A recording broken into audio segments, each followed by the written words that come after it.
Rikthehemi në transmetim të drejt për drejt, do të vijojmë të flasim për protestën e studentëve në ditën e tretë në rrugë. Në fakt, kujtojmë, nisja e protestës ka qenë pranë Fakultetit të Arkitekturës disa ditë më parë, ndërkohë që tashmë studentët pavarësisht deklaratës ditën e djeshme për plotësim të disa prej kërkesave të tyre nuk tërhiqen derisa të shohim të prekshme të gjitha kërkesat, pra që të plotësohen gjitha kërkesat dhe të bëhen të prekshme dhe të besueshme, sikundër kanë deklaruar ditën e djeshme.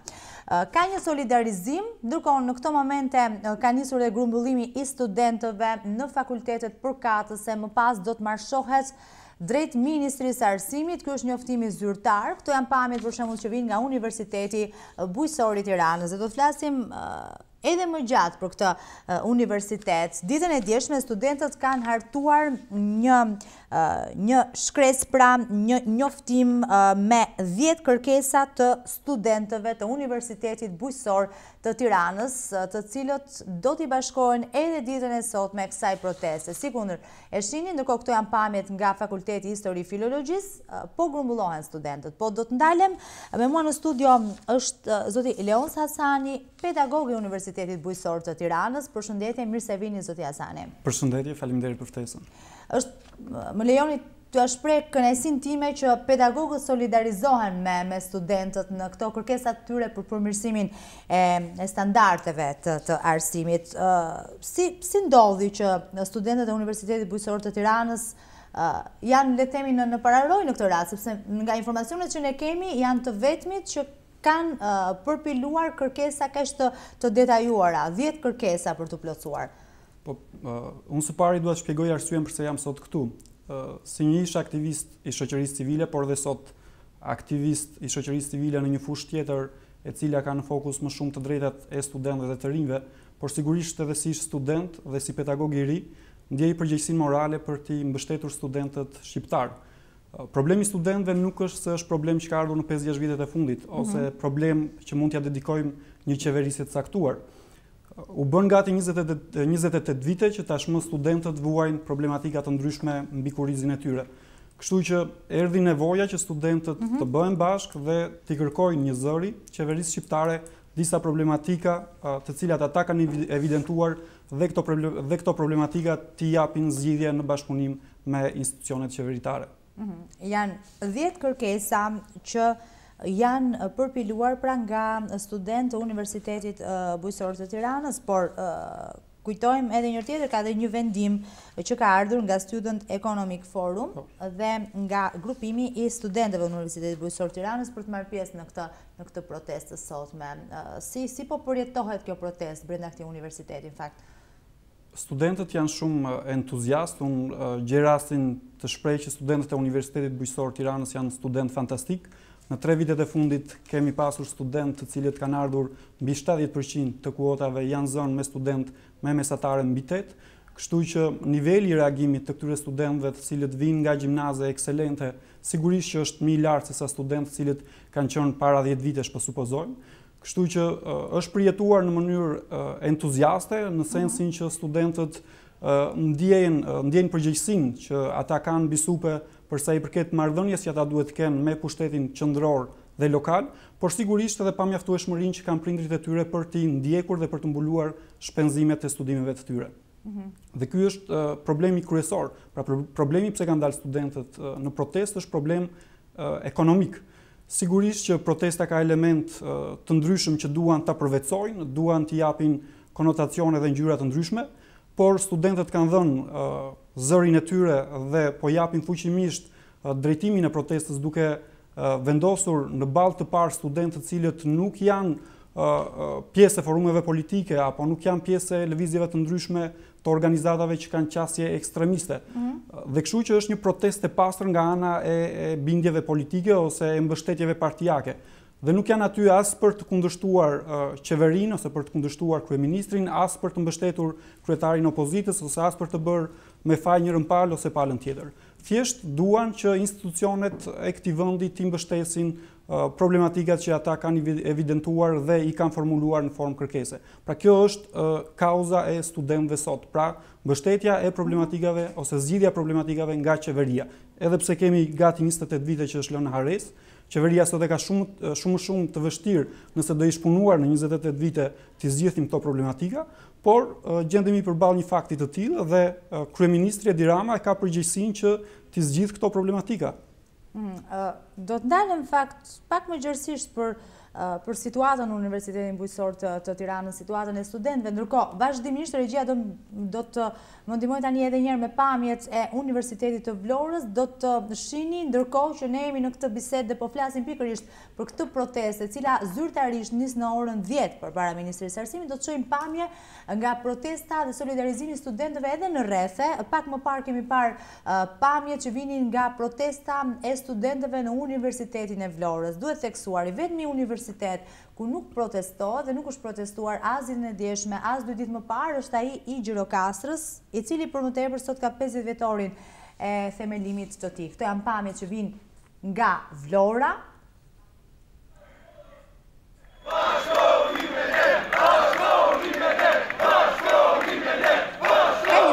Bashkoni me ne. Në vija të përgjithshme, zoti Hasani është e njëjta situatë që përshkon ose projektojnë studentët në të gjithë vendin. Po si është situata në Universitetin Bujqësor të Tiranës?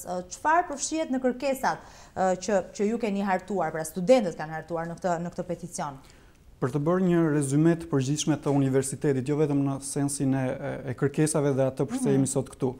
Universiteti Bujqësor i Tiranës, çështë e drejta, ka pasur një gamë transformimesh në 3 vitet e fundit. Dhe vëmendja e qeverisë në transformimin e infrastrukturës ka qenë e madhe, nuk mund ta mohojmë. Ndërsa përsa i përket problematikave të cilat dalin përtej universitetit dhe përtej, po themi, strukturave drejtuese të universitetit dhe janë përgjegjësi direkte e ministrisë ose e mbledhjes së qeverisë dhe për të ndarë buxhetin se sa do i shkoj ministrisë dhe sigurisht ministria sa do alokoj për universitetet. Pra, problematikat e studentëve brenda universitetit nuk është se janë problematika shqetësuese nga stafi akademik, po themi, ose nga mbështetja dhe suporti që i jep stafi akademik. Çfarë do thotë kjo? Çfarë shqetëson studentët? Kjo do të thotë që në Universitetin Bujqësor Tiranës kemi një organizim studentor elitar njësoj si universitetet e Bashkimit Evropian. Nuk kemi këshilla studentor, e cila më vjen keq ta them, por që është një strukturë e vjetëruar dhe komuniste, e cila gjithmonë është komanduar nga partitë politike. Ne aty kemi një organizatë qofitimpruese, e cila është në bashkëpunim me universitetin prej gati 4 vitesh, dhe kjo organizatë i jep universitetit sigurisht frymën dhe i përçon atyre problematikat që kanë studentët. Dhe ne kemi pasur një bashkëpunim dhe një marrëveshje bashkëpunimi të shkëlqyer në 4 vite me Universitetin Bujqësor Tiranës. Dhe kjo disi i ka sheshuar problematikat brenda universitetit.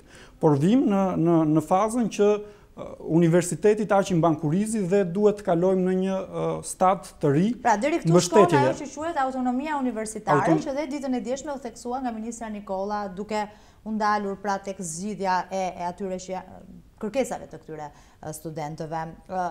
Çfarë ndodh përtej kësaj? Përtej autonomisë universitare? Ku nis shqetësimi për studentët e këtij universiteti?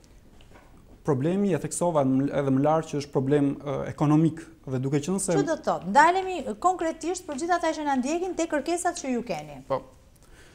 Te kërkesat të cilët studentët e Universitetit Bujqësor Tiranës kanë përpiluar. Pra pika e parë, pse kanë vendosur kartën e studentit si pikën më shqetësuese? Pse? Është trumbetuar për gati 8 vite që karta e studentit do jetë në dispozicion dhe në duart e studentëve dhe do krijojë eksternalitete pozitive për studentët. Jemi në vitin 2018 dhe kjo kartë studenti nuk ekziston. E trumbetuar nga ish kryetari i Bashkisë Basha, e trumbetuar nga kryetari aktual i Bashkisë Erion Veliaj, e trumbetuar nga ministrja Lindita Nikola, dhe sot studentët nuk e kanë këtë kartë studenti në dorën e tyre për të përfituar shërbime me çmime të reduktuara. Dhe kjo është një ndër problemet që lidhet në mënyrë të drejtë për drejtë me situatën dhe gjendjen ekonomike të studentëve. Sigurisht që një pjesë e mirë e studentëve janë të detyruar të punojnë, jo se jashtë shtetit nuk punojnë, edhe nga eksperjenca ime në disa intershipe në vendet e Bashkimit Evropian, studentët punonin për të mbuluar shpenzimet e tyre, por koha në të cilin ata punonin ishte vetëm fundjavave dhe të ardhurat që ata merrnin nga puna aty ishte konsiderueshme ose e krahasueshme me pagën që mund të marrë një student këtu që punon ditë për ditë për 3 muaj rresht. Kështu që ky është problemi themelor i studentëve shqiptarë, që sigurisht vjen edhe nga modeli ekonomik i cili ka funksionuar dhe ka drejtuar shtetin tonë për gati 28 vite mbas rrëzimit komunist ose mbas sistemit komunist. Pra është edhe problem sistemi ekonomik. Në këndvështrimin e ekonomistëve, por edhe timin si një ekonomist që shpeshherë gjykoj mënyrën se si funksionojnë sistemi ekonomik i një vendi dhe krahasoj ato me vendet e rajonit, por edhe me vendet e botës, vendi jonë nuk ka pasur një sistem të kulluar, le të themi një sistem i cili ka pasur prioritetet e veta se ku do jetë i fokusuar. Ka qenë gjithmonë një sistem ekonomik kaotik që le të shkojmë të mbulojmë ose le të zgjidhim të gjitha problematikat për një herësh dhe ndërkohë që nuk kemi zgjidhur asgjë në mënyrë të plot 100%, ose nuk i kemi shëruar plagët në mënyrë të plot. Po, ndërkohë që po ndjekim edhe pamje nga grumbullimi i studentëve e theksoj edhe njëri tjetër në rrethe të ndryshme të vendit. Përsa i përket buxhetit për arsimin, rritja e buxhetit për arsimin me 8% të GDP-s për buxhetin e vitit 2019. Ndërkohë, nga qeveria dhe nga ministrja Nikolla është deklaruar se ky ka qenë buxheti ai hartuar për vitin 2019, është buxheti më i lartë i menduar ndonjëherë për arsimin. Sigurisht, ne duhet jemi realistë dhe nuk duhet bëjmë këtu të ngrem çështje ose të ngrem ide të cilat bien kundërshtim me atë çfarë mund të jenë bërë edhe nga qeveritë para qeverisë Rama, por edhe nga qeveria aktuale. Duhet të njohim disa merita të cilat janë bërë dhe sigurisht që kanë dhënë një kontribut në aspektin edhe të mbështetjes financiare, por edhe të qasjes që ata kanë pasur ndaj studentëve dhe të rinjve. Kujtoj këtu hapjen e qendrave rinore që kanë qenë risi për qeverinë Rama dhe mbështetjen të cilën e ka dhënë ministria atëherë e linjës. Çfarë kanë arritur këto qendra rinore? Qendrat rinore kanë arritur të ofrojnë studentëve dhe organizatave rinore, duke qenë se vijnë nga organizatat rinore, mundësinë për të zhvilluar aktivitete me pagesë zero në këto salla ose në këto ambiente të cilat studentët më përpara i aksesonin nëpër hotele dhe ne e dimë se sa të shtrenjta janë këto salla. Por sa janë shfrytzuar në fakt këto qendra rinore? Janë shfrytzuar. Kjo është pyetje që mund të lindi pas disa vitesh se. Janë shfrytzuar. Themi po largohen të rinj, themi të rinjt nuk angazhohen, ndërkohë themi ka qendra rinore. Sa shfrytzohen në fakt? Janë shfrytzuar, sigurisht janë shfrytzuar, por e thash problemi qëndron te sistemi ekonomik që po i largon të rinjt. Ndërkohë që kemi edhe gjëra pozitive, por sistemi duhet parë në total, pra pasqyra e sistemit duhet parë në total për të rregulluar defektet se kush po i çon të rinjt për të larguar drejt vendit. Si është kushtet, për shembull, një pikë shumë e ndjeshme dhe që është theksuar vazhdimisht ditët e fundit veçanërisht përgjatë këtyre protestave, 2 ditët e fundit, janë kushtet e konvikteve. Si janë kushtet në konviktet e Universitetit Bujqësor të Tiranës? Kushtet e konvikteve sigurisht janë të ngjashme me kushtet e konvikteve të qytetit të studentit.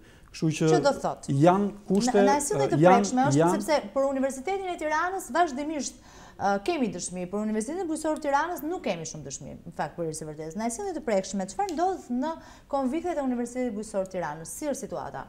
Situata është, mund të themi që është situatë jo e mirë. Studentët nuk kanë të gjitha kushtet në dhomat e tyre. Se po e zbehim shumë patjetër por ta marrin nivel mikro dhe për ta nxjerrë në pa problemin real që kanë studentët, sepse ata jetojnë, flenë nëpër ato konvikte, kështu që ai është kontakti parësor i studentëve me banesat ku ato rinë. Kështu që ka problematika të cilat janë të llojit që nuk mund të ketë ujë konvikte, nuk mund të ketë shpeshherë mund të fiken dritat, zona e cila është i pozicionuar konvikti i studentëve aty është problematik sepse është larg nga qendra e Tiranës dhe kanë mungesë për të aksesuar institucione të ndryshme ose mjete të ndryshme të cilat ata mund t'i përdorin për të kryer studime ose për të patur një bibliotekë të hapur e cila të jetë gjithkohës e hapur, kështu që problematikat janë evidente në konviktin e Universitetit Bujqësor të Tiranës, ashtu siç janë edhe në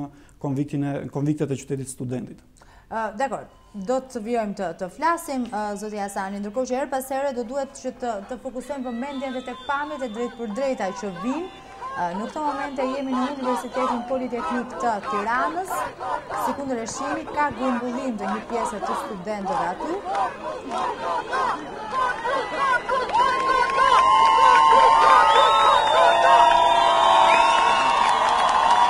Në Nëse studentët do vazhdojnë të përfisojnë dhe nëse ministra do të kërkojë një takim për të negociuar këto pika, unë do i sugjeroja studentëve që të ulen, të çojnë një përfaqësi dhe të... Nuk janë dakord për përfaqësi, sepse thonë që një përfaqësi e studentëve, një përfaqësi e vogël e studentëve është e shantazhueshme. Nuk po them të shkojë një përfaqësi e caktuar, por çdo universitet të çojë përfaqësinë e tij, me pika të cilat kanë vendosur çdo universitet. Dhe duke shkuar tek ministria, sepse është institucion dhe ne nuk mund të themi që ne nuk pranojmë institucionet, nuk pranojmë qeverinë, sepse kështu nuk kemi pranuar kushtetutën. Ata janë njerëz që kanë dalë nga vota e qytetarëve shqiptar, kështu që ne respektojmë institucionin dhe ne ulemi në bashkëbisedim dhe në marrëveshje bashkëpunimi ose në një kontratë sociale do e quaja unë së pari me ministrin ose me institucionin. Si bëhen kontrata sociale me ministren, kur ministra nuk pranon që të takoj studentët, nuk del që t'i takoj studentët, deri tani ka bërë vetëm deklarata për media, zoti Hasani. Është e vërtet, por duhet të jemi edhe të sinqert. Edhe ju nëse do ishit ministre, nëse do dilit në një turm e cila ka komponent të ndryshëm, ku unë vetë kam mësuar goditje nga veza, po edhe shumë studentë të tjerë, të cilët ne jemi munduar që studentët të bëjnë një protestë paqësore, por ka edhe elementë të tjerë të cilët duan të prishin protestën e studentëve, duan ta privatizojnë dhe ta kenë për kredon e tyre personale, kështu që është e vështirë që një ministre të dalë në një turm të revoltuar dhe mund të jetë risk fizik për atë. Tani, a është e vështirë për një ministre të komunikoj paraprakisht çdo lloj vendimi që merret për arsimin, zoti Hasani, se po duket po e zhveshim nga çdo lloj përgjegjësie në këto momente? Jo, nuk po e zhvesh absolutisht, jo. Unë po them që studentët hulen në tryezë si të barabartë, vetëm mos ulen inferior. Pra, të ulen në tryezë, ti paraqesin problematikat, 10 problematikat që kanë, të japin një afat të caktuar kohe, të nënshkruajnë së pari një kontratë sociale me studentët, pra ministria ta firmos, studentët ta firmosin, sepse të gjitha këto pikat që të realizohen duhen ndryshime edhe ligjore, dhe duan kohë, sigurisht që duan kohë. Kështu që ne nuk mund t'i kërkojmë qeverisë ose ministres t'i zgjidh me shkop magjik brenda ditës. Çfarë do ju bënte ju të besonit që ato kërkesat do të realizohen? Se mund të ndodhë sikur ka ndodhur me kauzat tjera, zoti Hasani, kemi precedent mjaftueshëm në vendin tonë, kur premtohet se disa kërkesa do të realizohen, ka pasur edhe në shkrim e madje, por rikthehemi vite më pas dhe ato nuk janë realizuar dhe madje fryma e protestës është përçarë pas kësaj. Çfarë ju bën ju të besoni që nuk do ndodhë kështu? Unë me sa mbaj mend në jetën time, domethënë si aktivist i shoqërisë civile, nuk është se kemi pasur ndonjë protestë dhe kemi bërë një kontratë sociale me një person i cili ka përgjegjësi publike. Kështu që mendoj është era e parë që mund të bëhet nga student në ulje me ministrën dhe ministria merr përgjegjësi për atë firmë që ka hedhur. Dhe nesër nëse ministria nuk del ose nëse ministria nuk e mban premtimin e dhënë, atëherë studentët kanë se ku të kapen. Pra, zonjë nderuar, keni qenë ju si ministre që keni firmosur këtë kontratë sociale me ne. Kështu që studentët kanë të drejtë për të dalë në protestë dhe sigurisht për t'i kërkuar qoftë ministrisë, por qoftë edhe qeverisë që të plotësojë kërkesat e tyre. Sepse nuk duhet të harrojmë që ministria nuk është se ka drejtimin e qeverisë, dhe ministria është e kufizuar nga institucionet të tjera të cilat delegojnë buxhetet. Po ministria është ajo që ka ndërmarrë gjithë reformën në arsim dhe ka pasur vite mjaftueshëm apo jo, po bizurin kundër këtë rast. Nëse ministria do të ketë bashkëpunim dhe do të ketë mbështetjen e studentëve për të marrë mbështetje më të madhe nga qeveria, atëherë studentët besoj se do t'ia japin këtë mbështetje ministres për të patur një marrëdhënie më të shëndosh me kolegët e saj të politikës. E qartë. Mirë, do të vijmë të flasim, zoti Hasani, ndërkohë do të ndjekim protestën e studentëve në këto momente.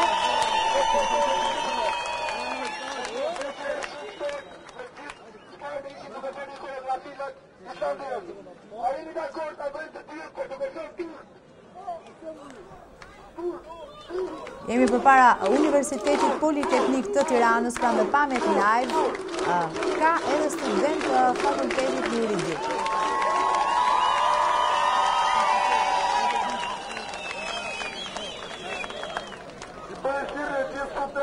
Që jemi këtu, është shumë e rëndësishme që gjitha akte tona të jenë akte paqësore. Ne nuk duam mu, ne nuk duam politikë, nuk duam politikë, duam qenë drejta tona.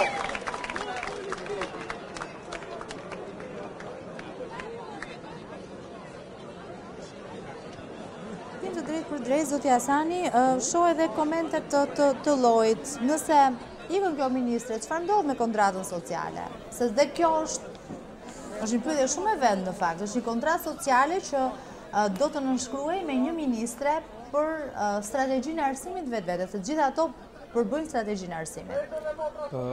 Kontrata sociale nënshkruhet jo vetëm me ministrin, por edhe me institucionin që përfaqëson kjo ministre. Pra ministrja si person individual, si gjithë ne, por ajo ka kompetenca të cilat i janë deleguar për të marrë pozicionin që ajo ka aktualisht si ministre. Dhe sigurisht që një kontratë sociale e nënshkruar nga studentët me ministren do qëndroj edhe mbasi ministrja nëse do të jetë larguar.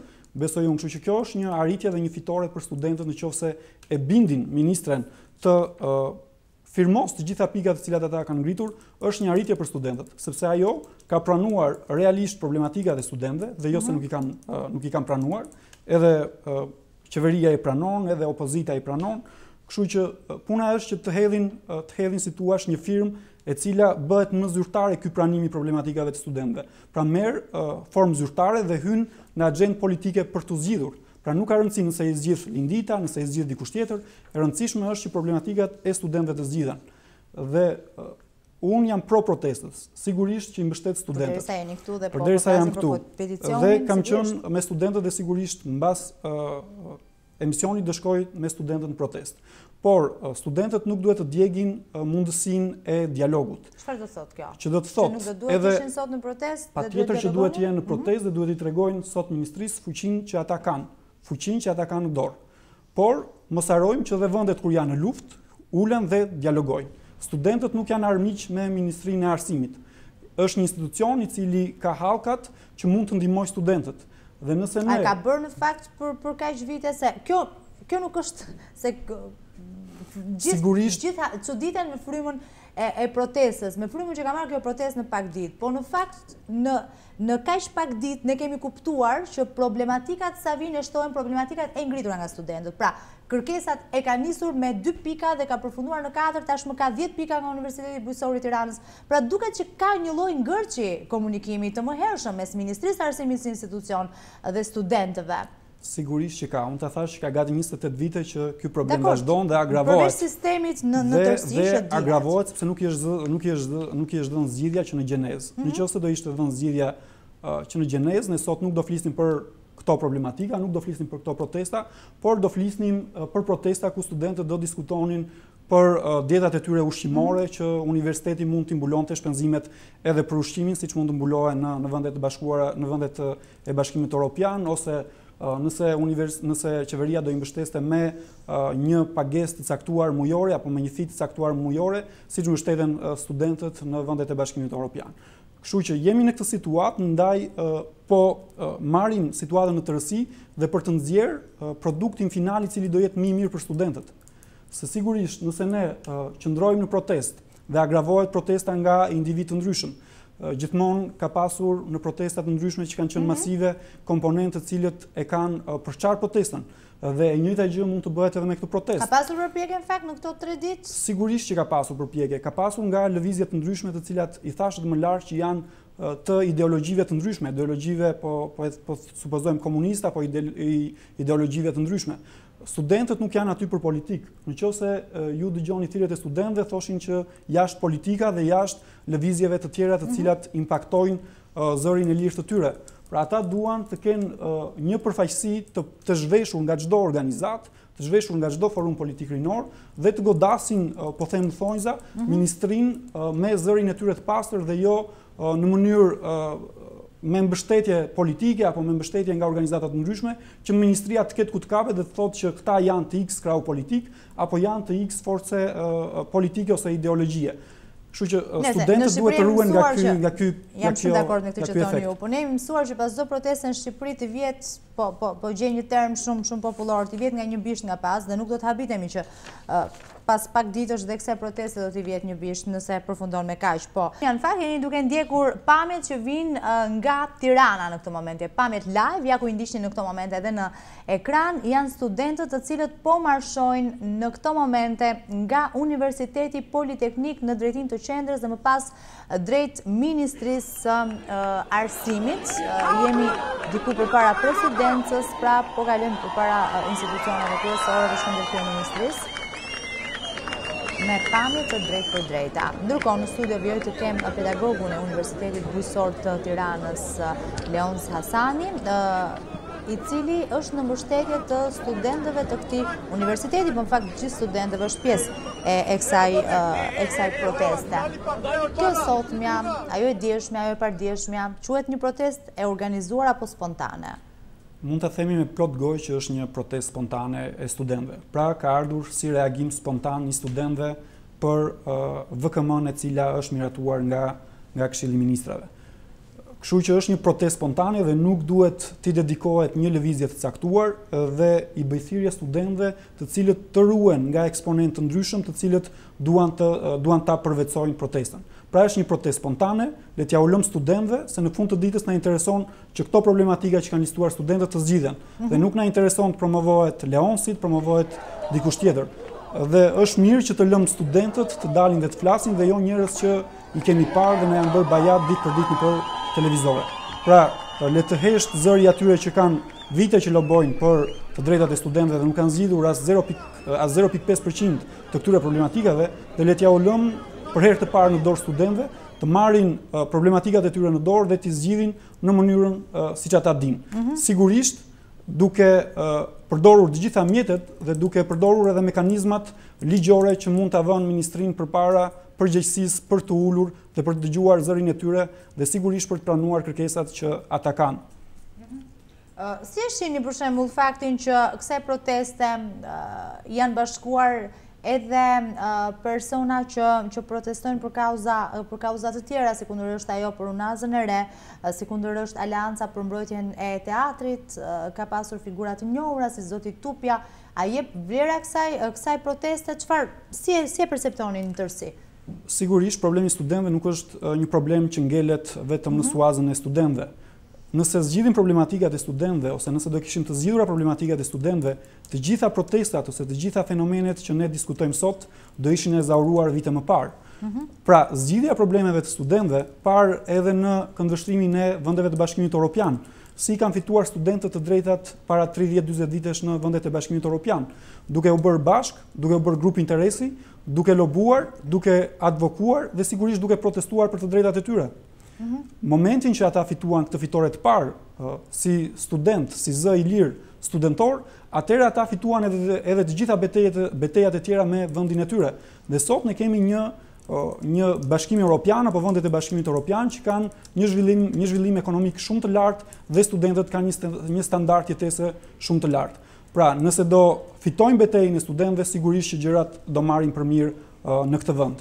Se kjo është pyetja në fakt, kjo protestë a ngelet thjesht në hallet e përditshme të studentëve, apo kjo është fryma ose mesazhi që duhet përcjellet në këtë rast që studentët duhet të jenë zëri edhe për shumë kauza të tjera sociale, sikundër janë disa prej këtyre?